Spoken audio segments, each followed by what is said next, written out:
नमस्कार, माझं नाव अजित.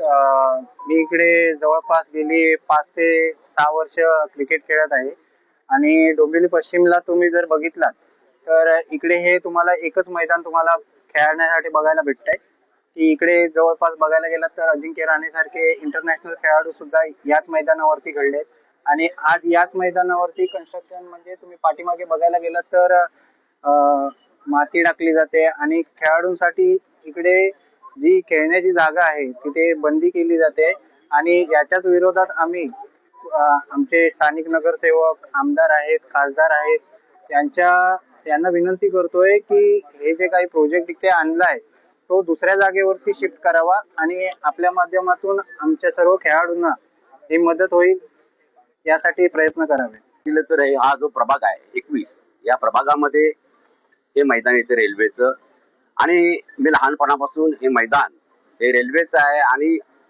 शेकडो पोरं, विद्यार्थी आणि खेळाडू या मैदानावर घडलेले आहेत. मग तुमचे मोठमोठे क्रिकेटपटू असतील, निलेश कुलकर्णी असतील, राणे असतील, अजिंक्य राणे यासारखी दिग्गज खेळाडू या मैदानावर घडलेले आहेत आणि असं असताना आता हे कटकारस्थान करतायत तुटपुंच्या पैशासाठी आणि अशा 2-3 लाखासाठी, 4-5 लाखांसाठी, हे 5 वर्षांसाठी हे खाजगीकरण करतायत, प्रायव्हेट कंपनीला देत आहेत. कोण करते का आता ना त्यांच्या पलीकडे कोण करणार आहे? कारण हल्ली वापरत त्यांच्या अध्यक्षतेखाली ती जागा आहे. मग संस्कृती जी जपायची, आम्ही डोंबिवलीकर जी संस्कृती जपतो आहोत, खेळाची असेल किंवा विविध सांस्कृतिक कार्यक्रम इथे होतात, मग ते करायचे कुठे? आम्हाला पर्यायी जागा द्या. शेकडो एकर तुमच्या इकडे जागा आहे, याऐवजी आम्हाला दुसरी पर्यायी जागा द्या. नाही तर डोंबिवलीकर जाणार कुठे? खेळाडू जाणार कुठे? आणि संस्कृती आम्ही टिकवणार कसे? तुमच्याबरोबर सत्ताधारी तुमच्या बरोबर आज इथे उभे आहेत, त्यांच्याकडे काय मागणी करताय? बघा सत्ताधाऱ्यांमार्फत हे चालू आहे. कारण इथे भाजपवाले पण बसले, मनसेवाले पण, सर्व सत्ताधारीच करतायत आणि आम्ही हे शक्य होऊ देणार नाही त्यांना. आम्ही कोणत्याही परिस्थितीत कोणत्याही थरावर जाऊ शकतो या गोष्टीसाठी, या मैदानासाठी कोणत्याही थरावर जाऊ.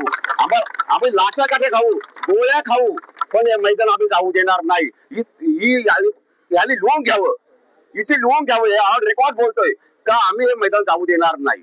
कारण काय माहिती का, इथे एका पक्षाचा नाही, हा अख्ख्या डोंबिवलीकरांचा प्रश्न आहे आणि डोंबिवलीकर तेवढे सजग आहेत आणि डोंबिवलीकर तेवढे सुशिक्षित आहेत आणि डोंबिवलीकर तेवढे सुसंस्कृत आहेत आणि म्हणून ते तत्पर आहेत इथे आंदोलन करायला.